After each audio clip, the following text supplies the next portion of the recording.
Bem-vindos! Chegamos à reta final, ou seja, este é o último capítulo, nosso último encontro de uma história que se desenvolveu em etapas, tocando em vários pontos e também algumas fatalidades. Voltamos também para onde começamos, no início dessa história, dos italianos do Brasil e de uma emigração que começou na década de 70 do século XIX e que toca pela primeira vez o aniversário desse ano, e também o Espírito Santo, onde desembarcam os trentinos ou tiroleses, como eles se chamavam a si mesmos, da chamada Expedição do Tabaco. O empresário daquela parte, então, não da Itália, mas do Império Austro-Húngaro, de onde eles haviam partido um mês e pouquinho antes, né? Ou seja, navegaram, partiram, porque eles partiram de Gênova, mas existe essa característica que une a experiência capixaba com a experiência gaúcha do Rio Grande do Sul e também depois de Santa Catarina e do Paraná, antes de São Paulo e de outros destinos. Em primeiro lugar, a capital, Rio de Janeiro, claro, porque são expedições que trazem pela primeira vez, em números substanciais, pessoas que chegam da Península Italiana. Enfim, independentemente por quem fosse governada naquela época. E no caso que mais nos interessa, hoje, especificamente do Espírito Santo e das três regiões do Sul, regiões no sentido de províncias imperiais e depois estados federais, portanto, Rio Grande do Sul, Santa Catarina e Paraná, existe uma semelhança e há também diferenças, claro. No Espírito Santo chegam camponeses, no Rio Grande do Sul também, em grande maioria, mas é importante lembrar que, junto com os camponeses, havia também outros sujeitos e que os próprios camponeses eram multiofícios, digamos assim, não eram apenas trabalhadores da terra, eles tinham habilidades de trabalho, de capacidade de fazer. Por exemplo, eles foram capazes de construir por si mesmos, tanto no Espírito Santo quanto no Rio Grande do Sul, no início dos anos 70, entre 1874, 75 e 1878, quando eles também são chamados, especialmente no Rio Grande do Sul, os locais de chegada, para construir as suas primeiras moradias e fazê-lo em uma condição que era absolutamente proibitiva, ou seria proibitiva para nós hoje em dia. Isso somente para lembrar, imaginem-se, florestas virgens, etc. Certamente foram favorecidos por um clima subtropical e também pela altitude, tanto no Espírito Santo quanto no Rio Grande do Sul. Neste caso, estamos falando da Serra Capixaba, portanto, a costa inferior do Nordeste. Bom, esses são lugares onde podemos nos beneficiar de um clima diferente daquele do país de partida, ou eles se beneficiariam disso, tanto para a atividade agrícola quanto para a vida diária. Depois de atravessar o Atlântico, eles chegaram ao país onde a terra reservava muitas surpresas. Uma vez superada a fase inicial, que era a mais trabalhosa, que foi narrada em tantas memórias e tantas biografias, existe efetivamente um primeiro contato que nasce aqui. Ou seja, isso ultrapassa as questões do cruzamento do Atlântico, da travessia do Atlântico, e o Brasil se transforma imediatamente um lugar a se chegar, não é? Bom, mas, como dizia Oreste Bisoli, um imigrante de Verona, e eu escolhi de propósito, eu o cito em italiano porque há muitos anos eu mandei traduzir a sua autobiografia, As Memórias de um Imigrante Italiano, que ele escreveu nas décadas de 20 e 30 do século XVIII, em português. E ele conta sobre a sua chegada ao Brasil, quando ele tinha apenas 16 anos e mal tinha obtido permissão da sua mãe para embarcar com uma parte da família. E ele chega no Rio de Janeiro, porque lembre-se que quando há o início dessa colonização italiana nas províncias do sul do Império de Dom Pedro II, ainda há uma relação, eu diria, do ponto de vista de transporte, forçoso com o Rio de Janeiro. Você chega primeiro no Rio de Janeiro, vai para a hospedaria das Ilhas das Flores e é de lá que a pessoa se desloca novamente em outras embarcações, não com o navio que fez a travessia para os portos brasileiros, mas em outras embarcações para outros portos de atracação no sul. Então, o Bisoli disse o seguinte, eu estou citando aqui: depois de pegar o trem para Gênova e embarcar em um navio a vapor chamado Fanfula, eles desembarcaram dia 11 de novembro de 1888, nesse caso, no Rio de Janeiro, e de lá tiveram que fazer toda a viagem até o Espírito Santo. E também o fizeram com relativa alegria, porque, e aqui eu vou parar, mas há uma conexão com o que será a última parte dessas conversas, porque foi durante a viagem e por muito tempo depois, eles puderam jogar cartas e também puderam cantar. O meu irmão, escreve Bisoli, gostava de cantar várias músicas, várias canções, algumas improvisadas na hora, incluindo uma que dizia, e eu a cito de propósito: viva a América, viva o Brasil, que antes de conhecer, você precisa viajar. Esse antes de aproveitar alude a uma situação de bem-estar que poderia ser redescoberta, mas o que temos hoje aqui é um caso concreto e vivo dessa relação entre a Itália e o Brasil e entre uma identidade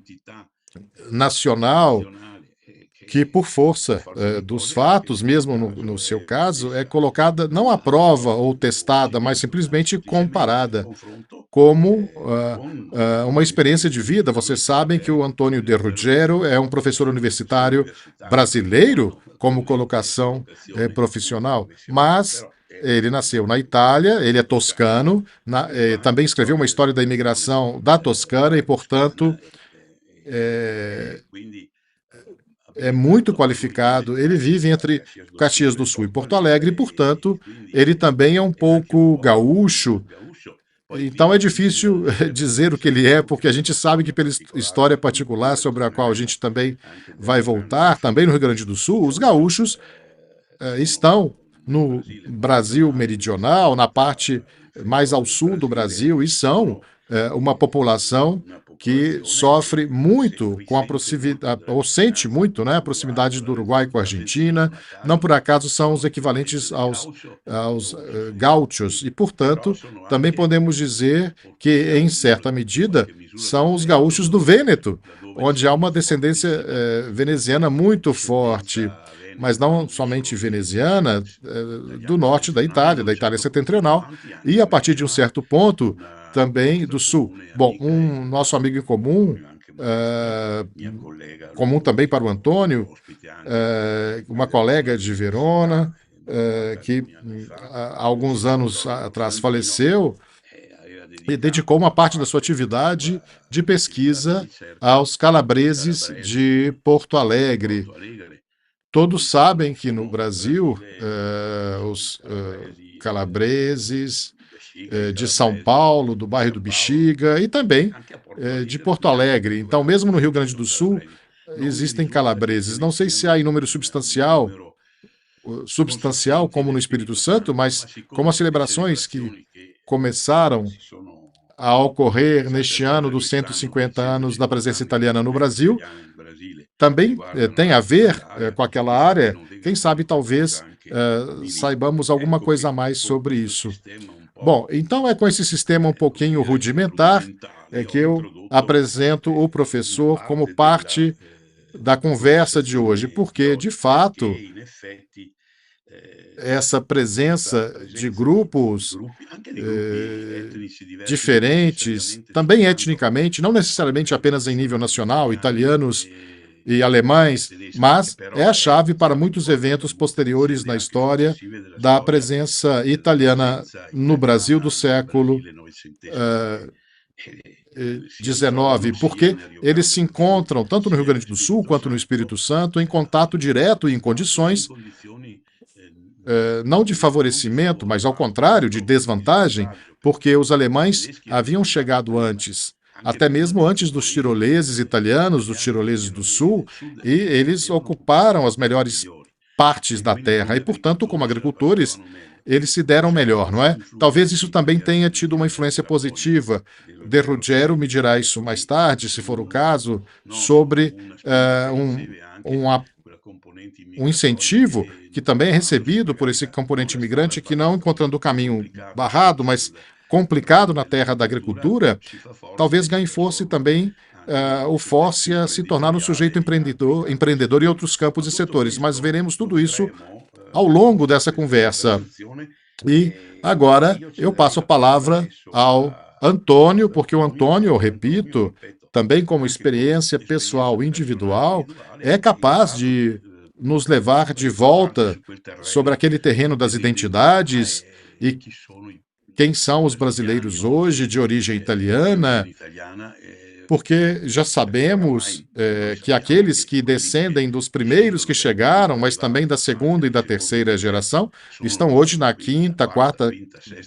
sexta geração e não podem ser definidos de outra forma que não sejam brasileiros de origem italiana. Bom, de qualquer forma, vou parar por aqui, Antônio. Me diga o que você Sim, acha sim, depois de claro. Eu tudo te isso. agradeço muito, Emílio. É um grande prazer estar aqui, poder conversar com você, com esse público que nos acompanha sobre esse tema de grande relevância, principalmente considerando a efeméride de 2024, este ano no qual celebramos a imigração geral, enfim, de italianos em todo o Brasil. Alguns, talvez do Rio Grande do Sul, prefeririam que a data escolhida fosse 1875, porque sabemos que as grandes expedições e a grande imigração italiana nesse estado, no estado mais ao sul do Brasil, começou mesmo ali em 1875. Algumas famílias ali que vieram da Lombardia, mas imediatamente acompanhadas por uma grande maioria de pessoas do Vêneto e pessoas ali da área mais ao norte, não é, da Itália, ali do Trivêneto, né, que você conhece muito bem, não é? E, enfim, as datas são símbolos, mas para os historiadores o que importa, mais além da data, é mesmo fazer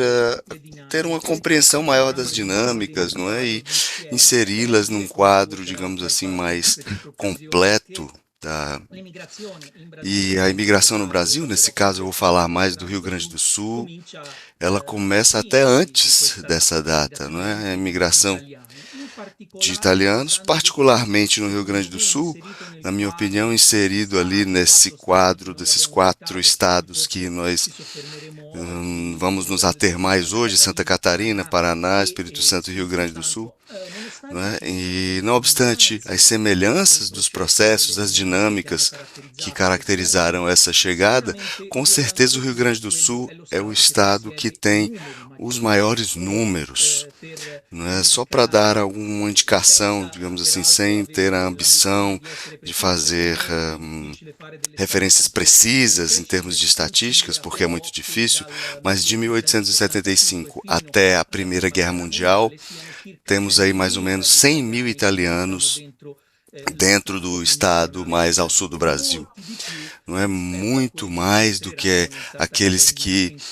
vão entrar no mesmo período no estado de Santa Catarina e no estado do Paraná. Ao mesmo tempo, o Rio Grande do Sul, do meu ponto de vista, apresenta características muito interessantes ligadas aos processos de imigração que não estão diretamente vinculados ao contexto da colonização agrícola, que, claro, do ponto de vista numérico, é aquele que acontece em maior escala, e tudo isso determinou até uma formação de identidade italiana naquele estado, mas ali no fim do século XIX, já em 1893, um cônsul de Porto Alegre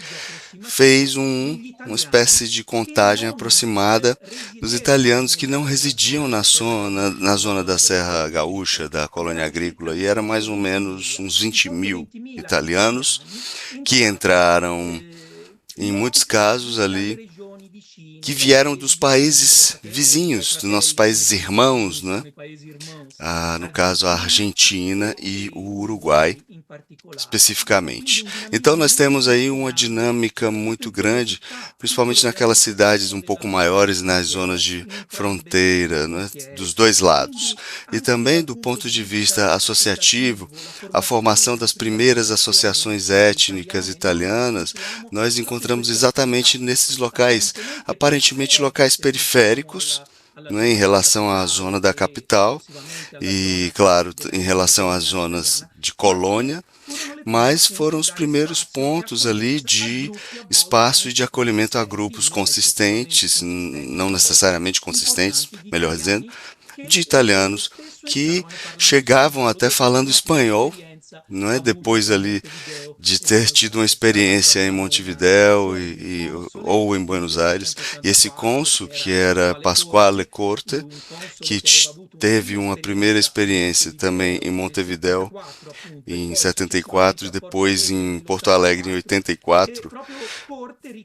essa pessoa lembrava que 10 anos antes tinha emitido uma quantidade muito grande de passaportes, né, para os cidadãos italianos ali que vinham de Montevidéu e Buenos Aires, porque essas pessoas queriam mudar para o Rio Grande do Sul, né? Então a gente encontra cidades como Porto Alegre, grandes centros urbanos que apresentam características ali em parte italianas, com já pequenas comunidades italianas, ali nos anos 1870, né? E essas primeiras imigrações oficiais, digamos assim, são de 1877, e entre todas as outras coisas, questões guiadas aí pelo Giuseppe Garibaldi, o herói de dois mundos, na Revolução da Farroupilha. Giuseppe Garibaldi, quando participou desses eventos políticos conturbados do Rio Grande do Sul, ele tinha consigo, a seu lado aí, uma legião de italianos que vinham da Ligúria, mas não somente, e alguns dos quais até ficam em Porto Alegre e criam talvez as primeiras cadeias imigratórias, aqueles que em inglês se dizem previous migrants, né, que também do ponto de vista comunicativo trazem, digamos, um conhecimento maior, não é? Mas Pelotas também, por muito tempo, não somente Porto Alegre, ali foi uma cidade economicamente muito desenvolvida, talvez a mais desenvolvida do Rio Grande do Sul, porque naquela área ali daquela região gaúcha tinham muitas estâncias, muitas fazendas e que trabalhavam ali com a criação de gado e produziam charque, não é? A carne seca, que por muito tempo foi o alimento dos escravos, o alimento que os escravos ali no Rio de Janeiro, no São Paulo, ali mais na região mais ao sudeste do Brasil, era a alimentação básica deles. E muitos italianos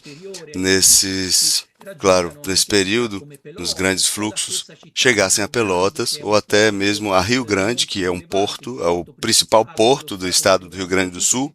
que está ali na fronteira com o Uruguai. Então, nós temos também muitas comunidades aí ao longo dessa região de fronteira,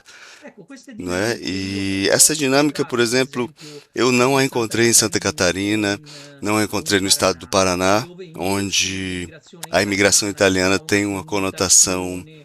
quase que exclusivamente agrícola, quase que exclusivamente rural, com exceção de Curitiba, até porque Curitiba, né, como capital do estado do Paraná, tem ali um desenvolvimento que acontece no entorno das cidades né, coloniais, digamos assim. E aí tem o êxodo, né, da colônia para a cidade, mas em geral esse aspecto, né, do Rio Grande do Sul, também do ponto de vista numérico, tem uma estrutura diferente dos outros estados que mencionamos e às vezes os números confundem, mas na maior parte das vezes eles ajudam a entender essas dinâmicas de colonização e às vezes essas questões de colonização partem de exigências populacionistas que os governos, sejam imperiais, sejam estatais, que começam a desenvolver aí a partir da segunda metade dos anos 1800, né? Então, tem ali, por exemplo, a partir do ano 1860 começam a aparecer leis e políticas e para popularizar, ou para, melhor dizendo, para ocupar regiões que são quase vazias, né? No primeiro censo brasileiro ali, do Império Brasileiro, por exemplo, ali no século XIX, e que coincide um pouco com as primeiras massas imigratórias italianas, nós temos no estado do Paraná pouco mais de 120 mil habitantes, um estado grande, e em Santa Catarina nós tínhamos ali uma população de 150 mil habitantes. No Espírito Santo nós tínhamos 82 mil habitantes, menos ainda. No Rio Grande do Sul nós tínhamos um pouco mais de pessoas, porque a experiência colonizatória já tinha começado com os imigrantes alemães a partir de 1824, então tínhamos ali 400 mil habitantes, mas é muito pouco ainda, claro, considerando a extensão desse estado, que é quase, até que tem quase que a mesma área da Itália, né? Da Itália com 300 mil quilômetros quadrados. E nós então entendemos muito bem a importância dessas dinâmicas e entendemos por que temos no Rio Grande do Sul uma população que um terço da sua população tem origem italiana, ou seja, 1 em cada 3 gaúchos pode dizer que tem uma origem, seja paterna ou materna, uma origem italiana. Então são números estratosféricos. E se nós formos analisar Paraná, Santa Catarina e Espírito Santo, talvez ainda maior, então percentuais muito altos, e esses números nos ajudam a entender o quão importante é o fenômeno da imigração italiana nesse contexto. Muito bem, eu gostaria de lhe interromper por um momento, depois certamente lhe darei a palavra novamente, porque é fascinante a reconstrução que você está fazendo, mas eu gostaria de usar essa citação porque ela me permite de voltar a coisas que eu já havia dito nesse ciclo de palestras. E digamos que a citação que você fez da situação em Porto Alegre e no Rio Grande do Sul, nos anos 70, com uma pequena elite de antigos emigrados italianos que tiveram a oportunidade, em meados dos anos 70, de ainda estarem vivos no mundo, na Itália de Garibaldi, não é? Nomear que, entre outras coisas, ainda assume a presidência honorária de várias associações e alguns de seus camaradas de aventura, que são aqueles da Revolução dos Farrapos, que na realidade não eram exatamente isso, mas dá uma ideia, junto com o fator geográfico que você mencionou, para dar uma ideia para aqueles que nos ouvem sobre a complexidade dos eventos, como diria, da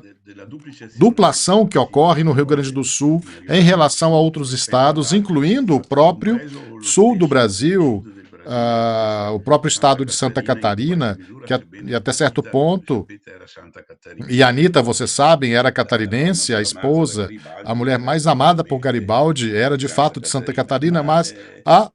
nessa convergência alguns fatores. Essa história passada é que no Rio Grande do Sul existe, nos anos 70 do século XIX, uma pequena elite de antigos emigrantes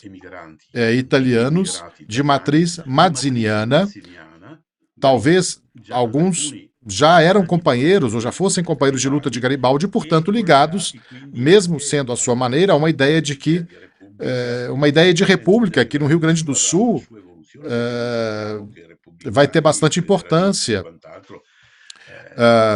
E terá sua própria evolução, porque nós sabemos que republicanos e federalistas e tudo mais que se passou na história dessa parte do Brasil, mas, sobretudo, o outro fator, junto com o político das elites, que tem sido estudado ultimamente, e quem estudou o exílio na Europa sabe disso, se deparou com esses temas que são bastante numerosos e importantes, porque,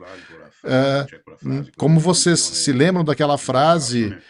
previous migrants, ou seja, são aqueles que chegaram primeiro, que também têm uma posição de destaque na sociedade a que chegam e que podem ajudar outros que estão à frente do associativismo mutualista e étnico das origens. Em um momento em que até mesmo os funcionários do aparato diplomático, que é um aparato diplomático bastante fraco, Os consulados italianos são de fato frágeis, mas você mencionou Pasquale Corti, e Pasquale Corti foi em determinado momento cônsul da Itália, e está nas crônicas italianas, em determinado momento também foi alvo de perseguição, porque estava fazendo negócios, estava comprando terras, estava comprando algumas coisas e fazendo uma certa especulação. Mas o mais interessante é que esse conjunto de eventos que caracteriza a história mais do Rio Grande do Sul que de outros lugares, deixando de lado o caso urbano do Rio de Janeiro, que o Vittorio Capelli nos contou aqui, ou naquele caso macroscópico de São Paulo. Mas isso para dizer para vocês que essa história é de fato digna de atenção, para voltar ao Rio Grande do Sul, não somente porque você mora lá e você leciona na universidade aí, mas porque podemos ver objetivamente os resultados atuais, não é? Embora possamos encontrar fortes e interessantíssimas e preservadíssimas e protegidas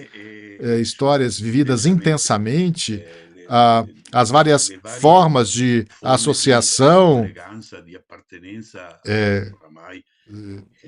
que tiveram início muito remoto, e também no Espírito Santo tivemos a política promocional, não é? Até o final dos anos do século XIX, dos anos finais do século XIX, aquela política promocional não de São Paulo, mas de Minas Gerais, pelo fato de serem vizinhos aqueles estados, e entre 1894 e 1898, mesmo no Espírito Santo, os imigrantes da Itália retornaram em maior número do que no início dos anos 70. Depois disso, no entanto, a evolução destas áreas é diferente, e a classificação do Espírito Santo, que todos os historiadores brasileiros sabem muito bem, foi criada como uma área, como se diz, de defesa em relação ao litoral para proteger a área rica em diamantes e minas de ouro de Minas Gerais. E o Espírito Santo tem toda uma história própria, onde se preserva até hoje, justamente porque está concentrado em algumas áreas, justamente na Serra Capixaba, que vive intensamente, e os seus descendentes e tradições, essa memória é preservada. Um grande trabalho também é feito no Rio Grande do Sul, um grande trabalho de recuperação. Muitas coisas que a gente fala nessas ocasiões, nessas conferências, saiu tanto das pesquisas dos historiadores profissionais, quanto também da memória familiar. Existe todo um mundo de pessoas que, com a heráldica atual, que tem uma tecnologia mais avançada do que alguns anos atrás, nos contam histórias incríveis. Estou aqui falando de memória em relação ao Espírito Santo. Bom, e no Rio Grande do Sul, que quando os primeiros chegaram em 1875, apagando experiências anteriores que existiam, mas não importa. Isso foi escrito pelo Sr. Costa e também o De Boni. Mas, em resumo, se você se lembra que os primeiros que chegaram naquele lugar e mais tarde se tornou Nova Milão, se chamavam Redaelli. Na verdade, era Spregafico, não é isso? Bom, eles eram certamente da Lombardia, de uma cidade pertinho de Milão. E depois tudo acontece, eu digo isso mesmo porque aqui precisamos de um pouco de paroquialismo geográfico, né? Não somente do Vêneto, mas temos também o distrito de Nova Milão, e também que se transforma em uma colônia oficial em 77. E temos também Nova Vicenza. Bom, eu repito aqui, Nova Milão, eu acho que foi o terceiro distrito, porque há toda uma história de assentamentos de crescimento no início, que também é uma história fascinante. É uma história onde nós podemos sentir o gosto, não é, do início de tudo, mas depois ela se desloca gradualmente em direção a uma modernidade que já começa a ser vislumbrada no final do século XIX e depois de 20 anos de presença e atividade nas áreas coloniais, onde também redimiram os lotes que tiveram que suportar e apoiar e conseguiram superar a grande crise do início da década de 90, quando houve uma guerra civil. Nesse caso, envolvendo o Rio Grande do Sul e Santa Catarina, com mortes e muitas vicissitudes. Eu também gostaria de fazer mais um livro de história sobre isso. Gostaria de contar aqui alguma coisa, porque as histórias que encontrei naqueles anos de 1893 e 94 são impressionantes. Mas, bom, depois disso, no caso específico dos gaúchos, os camponeses, eles muitas vezes se transformam em produtores que talvez abram filiais em Porto Alegre para vender suas próprias coisas ou comercializá-las. Mas, além disso, com a chegada, que é fundamental, tanto lá quanto no Espírito Santo, quando fazem as ferrovias, a própria imigração muda de forma e de cor, como dizem as músicas, porque se no Espírito Santo a ferrovia liga Vitória a Minas, descobrirão, como de fato acontece, que parte dos imigrantes, filhos e filhas de imigrados italianos da primeira onda dos anos 75, 76 e 77 se mudam no início do século XX e depois de 1920 também se mudam para a parte do estado de Minas Gerais, que faz fronteira com o Espírito Santo e retoma um caminho de reimigração. Mas, ao mesmo tempo, em outros lugares, como no Rio Grande do Sul, não há mais somente isso, há também a abertura de uma ferrovia, acho que é em 1910, que une Caxias do Sul e a possibilidade de alcançar a capital, de chegar aos mercados, e aí começamos a ver algo novo, porque de outra maneira, não poderíamos explicar por que no primeiro cinquentenário da imigração, ou seja, em 1900 para em 25 no Rio Grande do Sul, eles podem comemorar e alinhar um número realmente impressionante de produtores industriais, empreendedores, não apenas camponeses enriquecidos e refeitos, mas também empreendedores, ou seja, toda uma evolução que explica por que hoje como foi dito no início, a capital, digamos, dessa área de colonização, primeiro e depois de colonização italiana, seja uma das maiores cidades do sul do Brasil e a segunda maior do estado. O que você nos diria sobre esse processo de crescimento? Sim. Bom, é um processo extraordinário, como você mesmo evidenciou. Você mencionou De Boni, que é um dos grandes históricos daquela geração de 75, quando o centenário, digamos assim,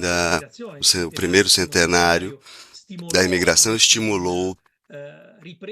uma retomada, né, dos estudos acadêmicos, que depois nos deram ali a base, a todos nós historiadores das gerações subsequentes, para uma análise mais abrangente. Então, De Boni, em uma das suas últimas publicações, evidencia mesmo esse aspecto, né, essa questão do Rio Grande do Sul. Talvez algum historiador discorde de mim, mas eu acho que no Rio Grande do Sul houve uma reforma agrária, né, digamos assim, que, claro, verdadeira, mas parcial. Claro que não foi uma revolução, porque com certeza os interesses daqueles grandes latifundiários, dos grandes fazendeiros, não foi, digamos assim, prejudicado. Mas é muito interessante ver que nós podemos, nós podemos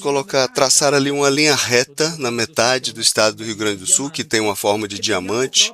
e nós vemos mesmo que em poucos anos a região norte, a região que está, digamos assim, envolvida nesse processo das colônias italianas, essa região se desenvolve,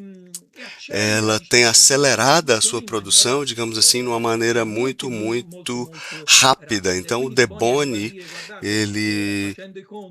hoje nós, enfim, analisando, nós vemos que tinha primeiro uma região pobre, né, que no norte, cheia de, digamos assim, de mato, que se, que se desenvolveu muito mais do que a região sul do Rio Grande do Sul. Então, digamos assim, talvez se tivesse havido realmente uma reforma agrária, tivesse trazido hoje aí grandes resultados sociais. Você mencionou também outros processos como a ferrovia, né? A ferrovia é fundamental, talvez é um momento ali de ruptura, um momento de ruptura mais em relação ao processo da colonização italiana, mas tem uma diferença ali em relação a Santa Catarina e a Paraná, que é em relação à questão colonial geográfica. A formação da imigração italiana, que vai ali de 1875 até 1876, não é que então as últimas das primeiras colônias, não é, Antônio Prado e Alfredo Chaves, por exemplo, ali nós temos uma região relativamente compacta, onde há um número consistente de italianos residentes, e eu acredito que, diferentemente do Paraná, por exemplo, ali nós temos uma dinâmica maior, ou seja, uma capacidade maior e uma possibilidade maior de fazer sistema, não é, como disse hoje, do ponto de vista de criar-se associações. A Associação de Comerciantes de 1901, por exemplo, foi fundamental para criar pressões sobre o governo, que às vezes o governo fechava os olhos, às vezes o governo tinha alguma vontade de política, enfim. Mas assim, é uma tomada de consciência em relação ao potencial da Serra. Mas ali, bom, essa organização dos comerciantes e depois alguma experiência de cooperativismo, que, claro, nem sempre teve sucesso imediato, às vezes nós tivemos etapas intermediárias, mas ali nós criamos, digamos assim, uma possibilidade, digo eu, maior em relação a Paraná e Santa Catarina, de fazer, digamos, pressão, de desenvolver lideranças étnicas, como nós chamamos, essas lideranças locais que tomam, digamos assim, para si a responsabilidade de dialogar, né? Ali no final dos anos 1800, por exemplo, o governador Júlio de Castilhos visita Caxias do Sul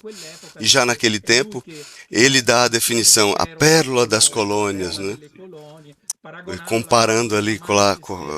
aquela cidade a uma Manchester City gaúcha, não é? Digamos assim, uma comparação incrível. Mas o fato é que durante muito poucos anos ali essa dinâmica teve uma força tremenda no sentido de atingir ali na transição de um século a outro esse nível. E depois, claro, tem a Revolução Industrial, que é depois, mas acontece somente porque tivemos essa aceleração do comércio. Por exemplo, a viticultura, né, a vinicultura, que é um dos setores ali muito importantes das colônias italianas, e o Brasil, nos últimos anos, conseguiu inserir-se no mercado internacional, principalmente com os vinhos brancos, e é tudo graças aos italianos daquele tempo que começam a fazer os progressos nesse setor. E no final dos anos 1800 começam as primeiras exportações, que era um fato excepcional para a época. Por exemplo, havia um italiano, Antonio Perugini, da Toscana, tinha Abramo Moeda, do norte da Itália, que construiu um império industrial metalúrgico em poucos anos, mas eles começam com o comércio. É o comércio que possibilita, que concentra ali, que possibilita um acúmulo de capital que depois será investido na indústria. E o vinho, particularmente, eu diria que é o primeiro setor, não é? Depois madeira, ali na área da floresta, ou seja, que proporciona alguns ganhos no setor da venda de madeira, ou seja, as primeiras empresas familiares que também se expandem muito rapidamente. Depois a questão do trigo, aqui é importante sim salientar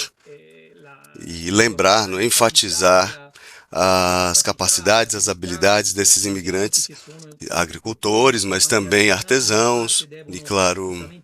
num território bastante difícil, isolado das principais cidades, eles tinham que colocar ali a sua engenhosidade, não é, para construir os meios de trabalho. Então, também o papel do Estado muito, muito ausente na maioria das vezes, mas a partir de um certo momento, principalmente na transição do Império à República, o Estado também investe nesse território porque dá-se conta que os potenciais são grandes. Em relação aos cereais, no início ali dos 1900, é o Estado que fornece as bases para que nós pudéssemos ter novas sementes e uma gama maior de cultivos, e aí também a criação dos moinhos, né, que hoje até caracterizam aí a questão turística, né, em partes ali do estado. E no estudo desses fenômenos, nós entendemos que realmente tudo acontece muito rápido em relação, quando comparamos com outras regiões e com outros estados. Ali, por exemplo, é muito difícil achar claro as causas, por que Caxias, por que a região das primeiras colônias se desenvolve assim muito rapidamente e outras não. É difícil, claro, achar as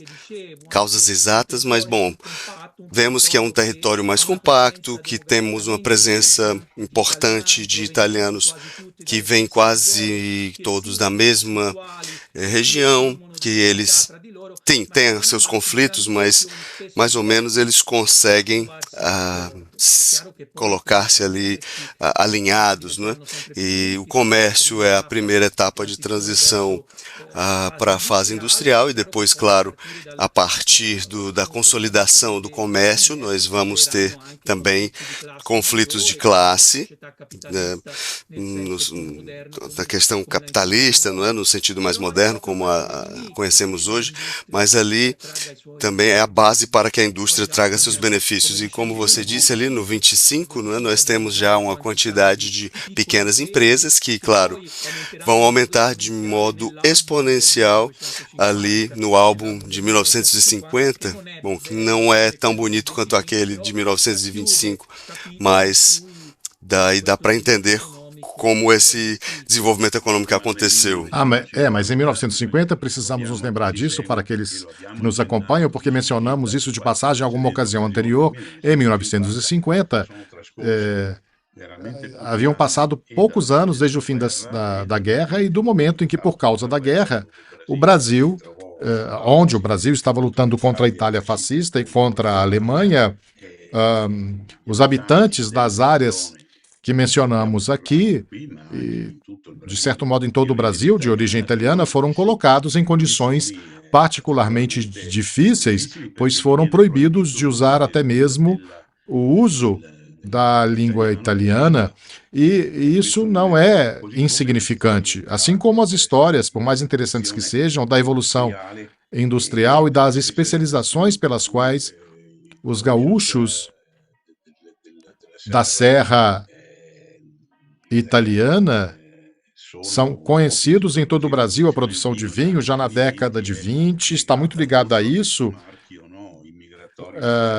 Há também um romance que, na minha opinião, é dos anos 20, sobre o qual você também já mencionou, já falou, e que descreve a relação entre São Paulo, porque fala de uma história de imigração que ocorre perto da evolução agrícola, nesse caso da agricultura e da produção de vinhos,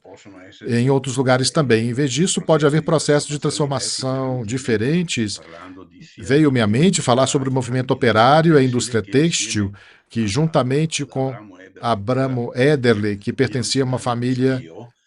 originária de Schio, que chegou ainda criança, que fundou essa grande empresa que nas décadas de 30 e 40 é uma potência. Não é como Matarazzo, mas em suma, é importante, mas também há aqueles que arregaçam as mangas e criam sua própria indústria. Garópolis, a cooperativa dos trabalhadores. Eu me lembro pela primeira vez que cheguei no início dos anos 80, do século passado, a Caxias, e fui entrevistar os filhos daqueles que tinham montado até 1910, 1920, que era uma indústria têxtil, que isso me impressionou muito, porque quando você chegava nesse lugar, não muito longe de Caxias, chamada Profundo, pude ver um panorama natural e arquitetônico industrial que para alguém como eu, que vinha dos arredores de Schio, de Valdânio, os vales têxteis do Vêneto, de onde esses trabalhadores eram originários, me fez pensar,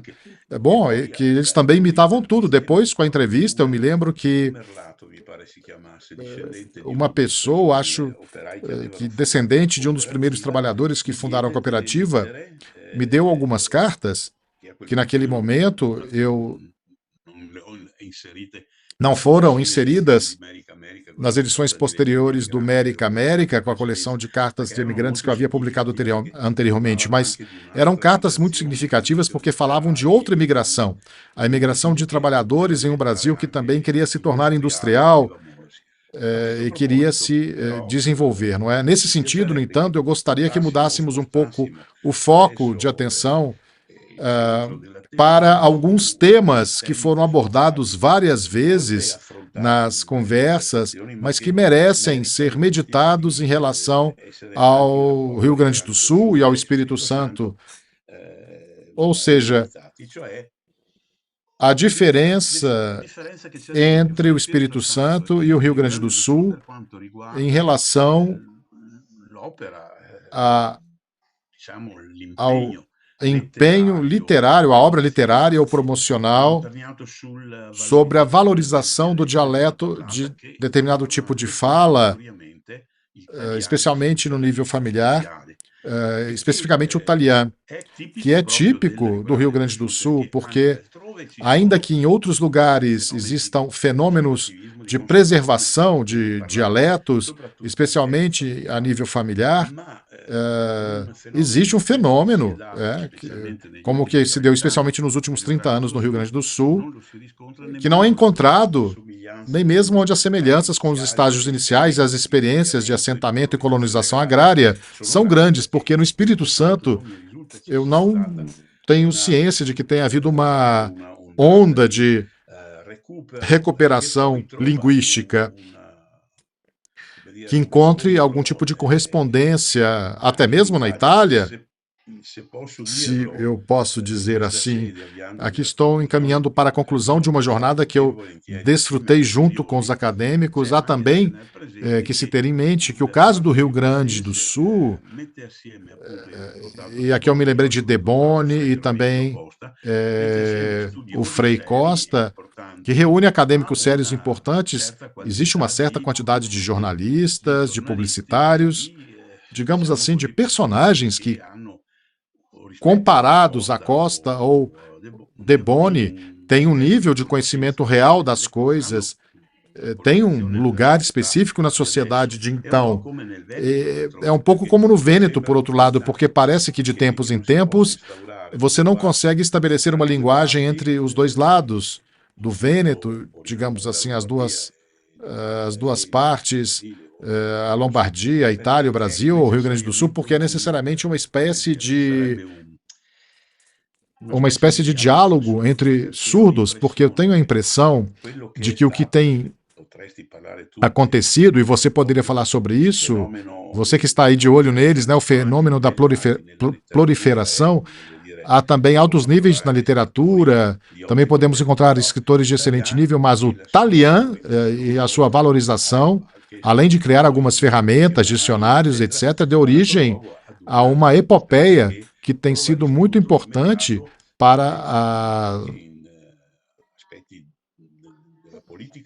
a política italiana da segunda metade do século XX, nos primeiros anos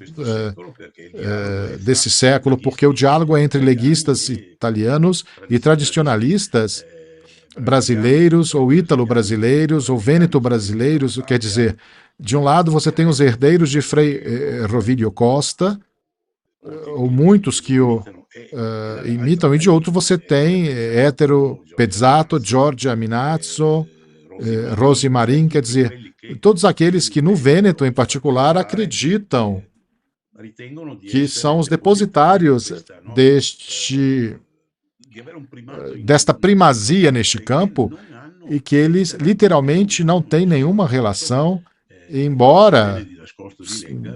secretamente com os acadêmicos, e isso me impressiona muito. Não sei se no Brasil, vocês que também estão dentro dos circuitos acadêmicos encontram fenômenos semelhantes, mas estou impressionado com o fato de que aqueles que estudaram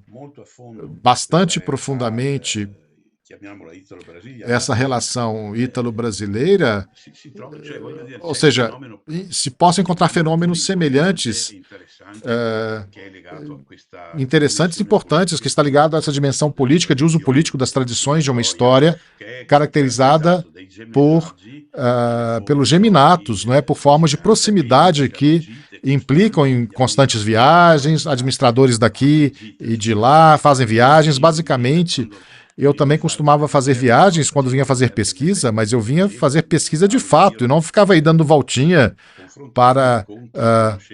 comparar ou me comparar com aqueles que conheceram a história. Em vez disso, hoje há uma comparação direta entre descendentes de um lado e de outro, que se encontram em alguns casos, como você sabe. Havia também uma certa ênfase político-linguística em Serafina Correia. Isso, no entanto, é singular. O maior escritor, qual é o maior escritor de acordo com a sua opinião? Ítalo rio-grandense. Veja o que eu estou falando aqui, não é? Tu pensi ad Achille Bernardi, probabilmente, autore del Nanetto Pipetta? Não, aqueles são componentes importantes, porque temos o componente clerical dos escalabrinianos, aos quais dediquei muita atenção recentemente. Também tratei do padre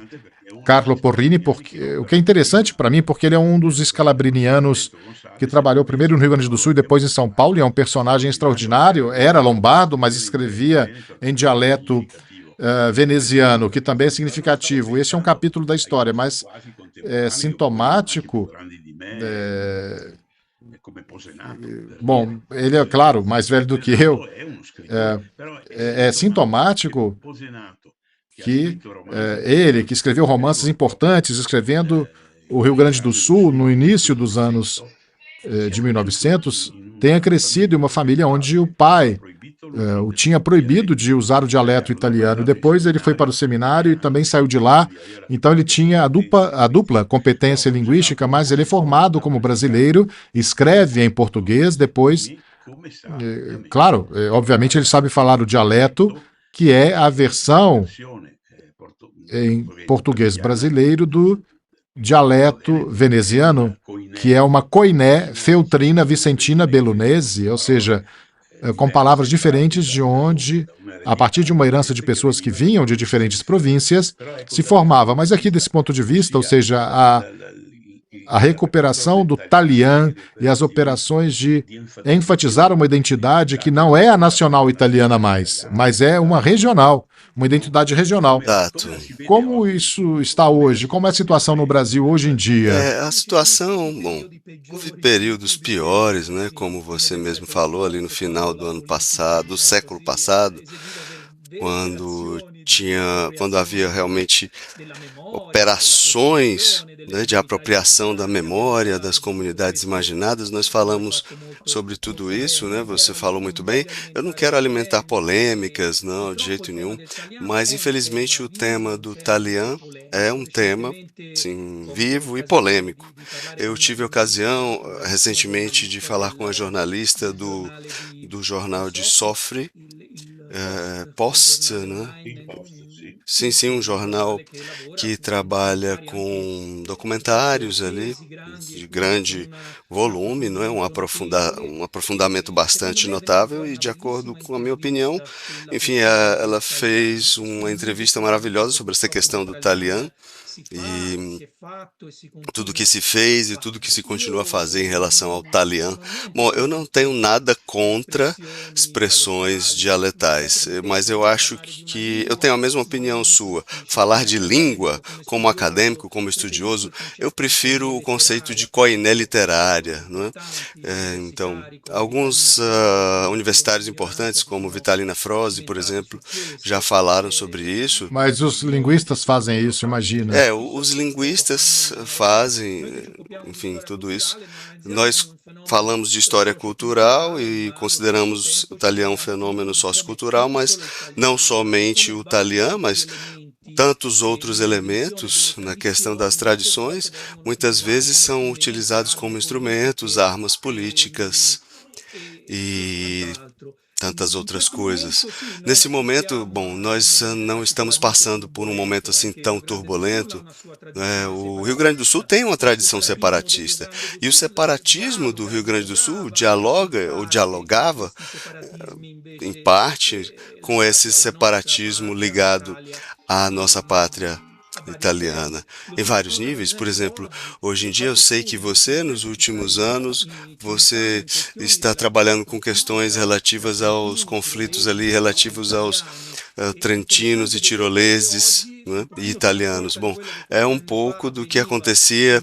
há alguns anos com os vênetos, menos, mas ainda presente, está acontecendo com um grupo de tiroleses que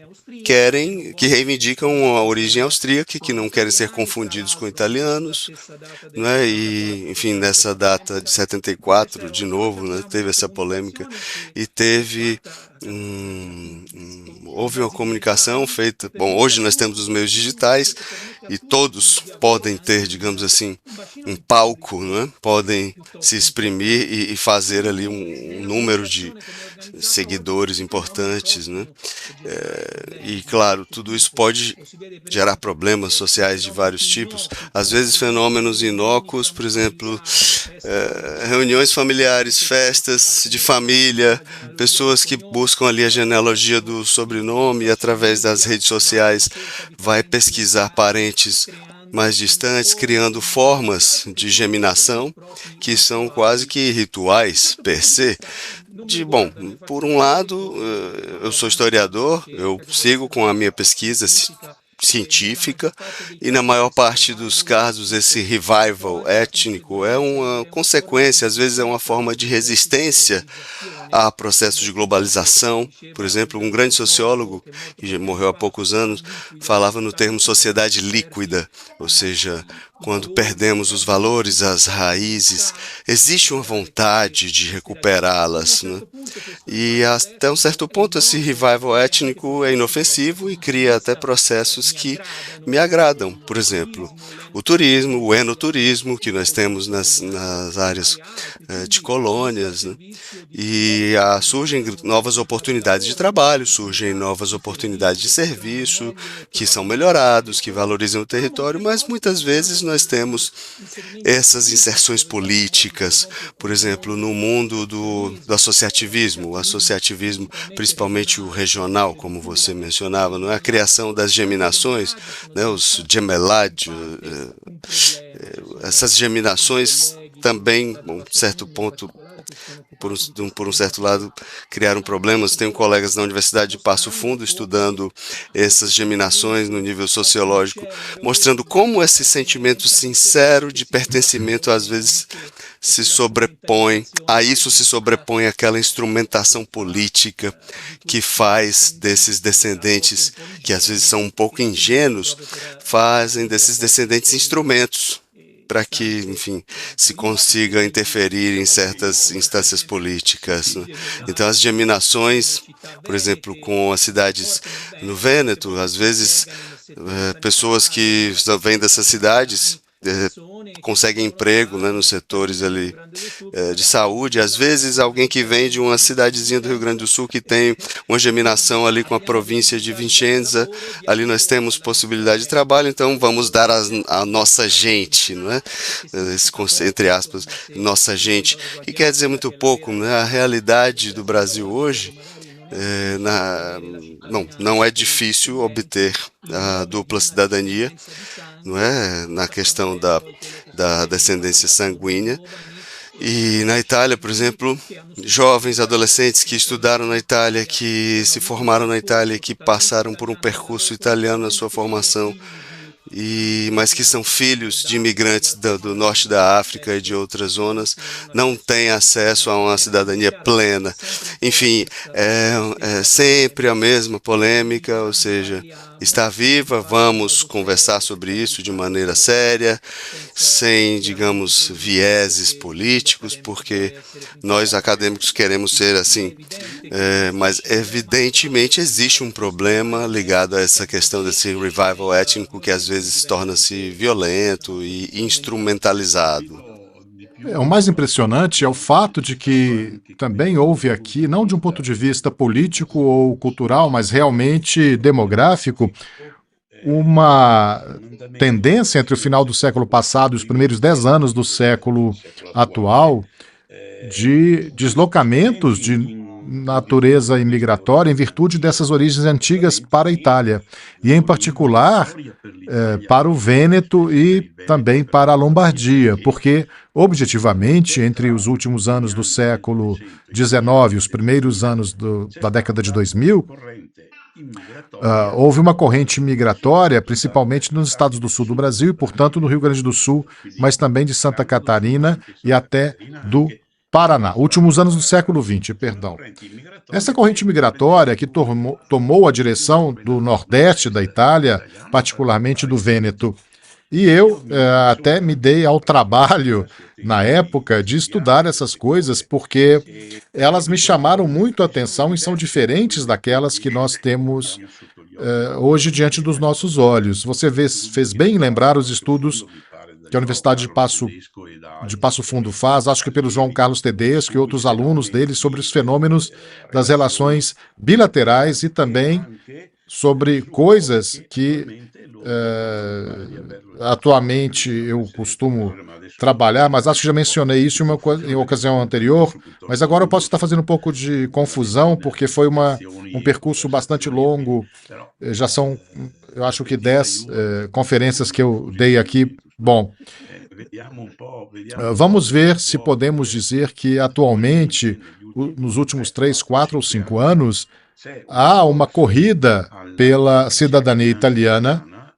por descendentes agora da quarta, quinta e sexta gerações de ex-imigrantes para o Brasil que não tem mais, como tinham naquele breve período que eu mencionei anteriormente, no final do século XX, início dos anos 2000, não tem mais como objetivo emigrar para a terra dos seus antepassados, mas sim de ter um passaporte italiano, ou seja, um passaporte europeu. Esse é o ponto. E, portanto, uma coisa diferente. Enquanto, por um lado, sobre os fenômenos de contaminação entre os níveis de pesquisa, do estudo e os de socialização, e eu estava dizendo antes, en passant, eu também estou satisfeito de que existam lugares onde é mais fácil, em virtude dessa redescoberta das raízes, e onde existe a possibilidade, talvez, de recuperar alguns escritos autobiográficos de 50 ou de 100 anos atrás, porque, de outra forma, seria mais difícil fazer o meu esporte favorito, que é encontrar esses documentos, não é? Porque falamos aqui de milhares, quase de milhões de pessoas que deixaram ou que partiram da Península Italiana, em particular de algumas de suas regiões, para chegar ao Brasil, em particular em alguns de seus estados, porque não me cansarei nunca de repetir que, para aqueles que acompanham o assunto da Itália, o Brasil não é um destino comparável aos grandes países que se tornam o destino da imigração periódica e constante de Montanari, de friulanos, etc. O Brasil é um continente, um mundo, e também um mundo que, como ouvimos anteriormente, está em contato com seus próprios problemas, aqueles específicos do Brasil, mas também da política externa desse país, em um contexto em que sempre houve um confronto constante com outro grande país da imigração italiana, que é a Argentina. Argentina e Uruguai, e a mesma história têm em comum no início, Argentina, Uruguai e Rio Grande do Sul, porque a história política dessa área, entre a primeira ou as primeiras décadas do século XIX e os anos 70, é uma história muito interconectada, e sabemos que o Brasil, e falamos sobre isso nessas conversas com o Ângelo Trento, o Brasil, na recuperação imigratória do pós-guerra, depois da Segunda Guerra Mundial, tem um influxo de italianos, mas não são mais do que 100 mil, enquanto é quase 1 milhão o número de italianos de todas as partes da Itália que ainda fluem para a Argentina. E hoje, a situação desses dois grandes países, que são os mais importantes nessa área, também estão entre os mais importantes do mundo, como diziam antigamente, os não alinhados, são diferentes porque temos diante dos nossos olhos a enorme dificuldade que a Argentina tem para sair de um círculo vicioso de problemas políticos e econômicos que não tem comparação com a evolução, mesmo que nem sempre linear. Não, eu nunca fui ao Brasil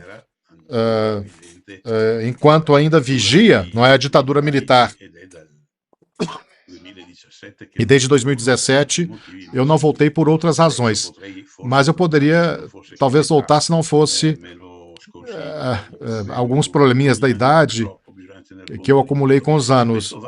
E isso tudo para levar em conta raciocínio para a conclusão que nós teremos que dar agora brevemente, dando-lhe a palavra. Mas eu pensei muito sobre isso, eu mesmo estudei aquele romancista que esboçou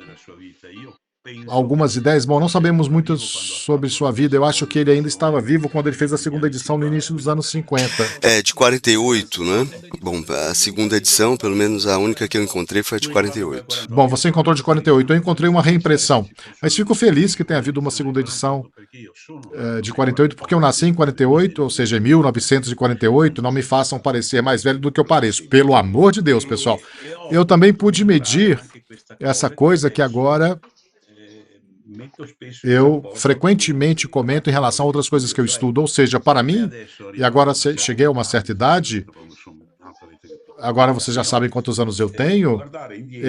eu olho para trás e não só me vejo diante das figuras de amigos, de colegas, que claramente já não estão mais vivos. Mas o Padre Costa, por exemplo, ele já tinha publicado algumas coisas interessantes e também a questão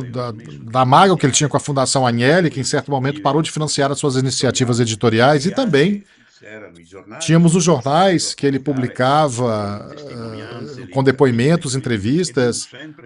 e nem sempre esses jornais aceitavam essas entrevistas. De uma vez eu estava de passagem por Porto Alegre e ele me entregou um pacote de materiais que eu tinha que dar para alguma biblioteca quando eu volte ao Brasil, no Rio Grande do Sul,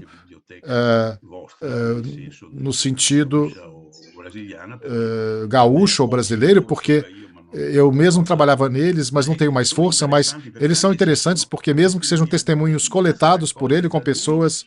que em 1970 tinham 80, 90 anos de idade, que eram realmente... Bom, vem à minha mente, desculpa interromper, aquela obra colossal, não é, que eu uso como fonte, ainda que não esteja publicada, não é, que chama-se Assim Vivem os Italianos, que era de Rovilho e Battistelli, não é, capuchinhos, ambos muito atentos a essas questões de cultura material. Eu li em algum texto seu mesmo, que foi Ruggiero Romano, que elogiou, não é, esse tipo de trabalho, e estamos falando de um colosso da história econômica que vê o lado positivo nisso.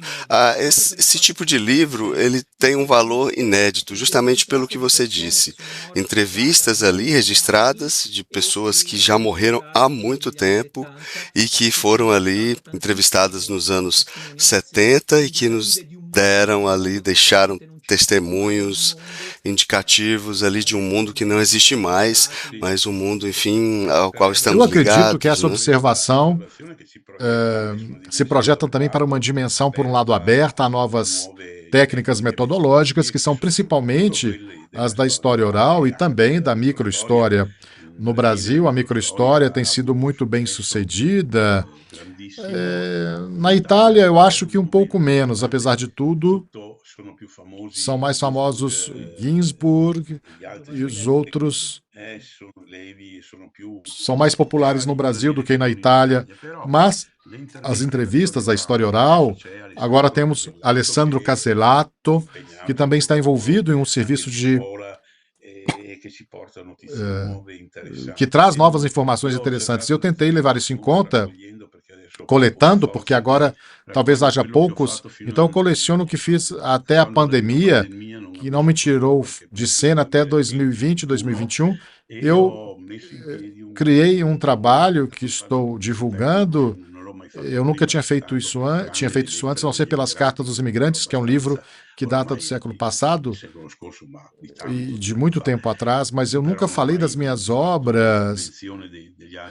Mas esta que está para sair, que já está pronta, mas ainda não está nas livrarias, se chama Triveneto Migrante, porque eu reuni estudos feitos ao longo de 40 anos, de 40 anos atrás, quanto de 3 anos atrás, sobre muitos aspectos que eu negligenciei em obras mais gerais e que eu gostaria, né, de recuperar. Um aspecto sobre o qual não podemos falar longamente aqui, e meus amigos padres não me acusarão disso, não fiz isso por anticlericalismo, como talvez tivesse feito há 30 anos atrás, porque não sou mais tão forte o suficiente, porque há toda uma história sobre a relação entre a Igreja Católica e os padres que vieram cuidar das almas na colônia e as populações imigrantes. Isso merece um capítulo próprio. Recentemente, eu tratei do único destes padres, que são os missionários que passaram 3/4 da sua vida no Brasil, como Dom Carlo Porrini, que era um lombardo de Varese, mas que escrevia em dialeto vêneto e mastigava polenta. É um personagem que ele colocou no palco de seus jornais e onde nas décadas de 10 e 20 e depois de São Paulo nos anos 30,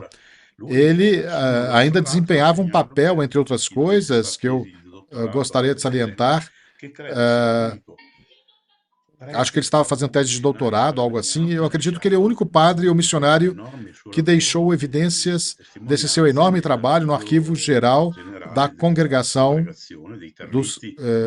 carlistas, como você chama no Brasil, os escalabrinianos, porque os outros, que são muitos, sim, há um vestígio deles em todos os documentos oficiais da Santa Mãe Igreja e da própria congregação, mas o padre Porrini era alguém que tinha uma facilidade muito grande de escrita, escrevia no dialeto vêneto, mas também em italiano, uma vida muito complexa, e prestando homenagem a ele, há muitos padres e professores, muitas vezes improvisados, como Giulio Lorenzoni e outros. Para encerrar, eu gostaria de dedicar uma memória, uma lembrança, concluindo esse ciclo de conversas para o qual eu fui convidado a fazer, e fiquei muito feliz por ter sido possível convidar você também e nos dar, claro, esse encontro tão maravilhoso. No ano que vem, espero possamos chegar a esses 2 aniversários, porque no Rio Grande do Sul certamente será o dia 25, eu acho. Sim, sim, com certeza. Já estamos nos articulando aqui para organizar um congresso ao qual você vai comparecer, e nós não aceitamos não como resposta. Sim, veremos. Obrigado por tudo, e àqueles que nos seguem, nos veremos no último episódio, que será sobre palavras e música. Adeus!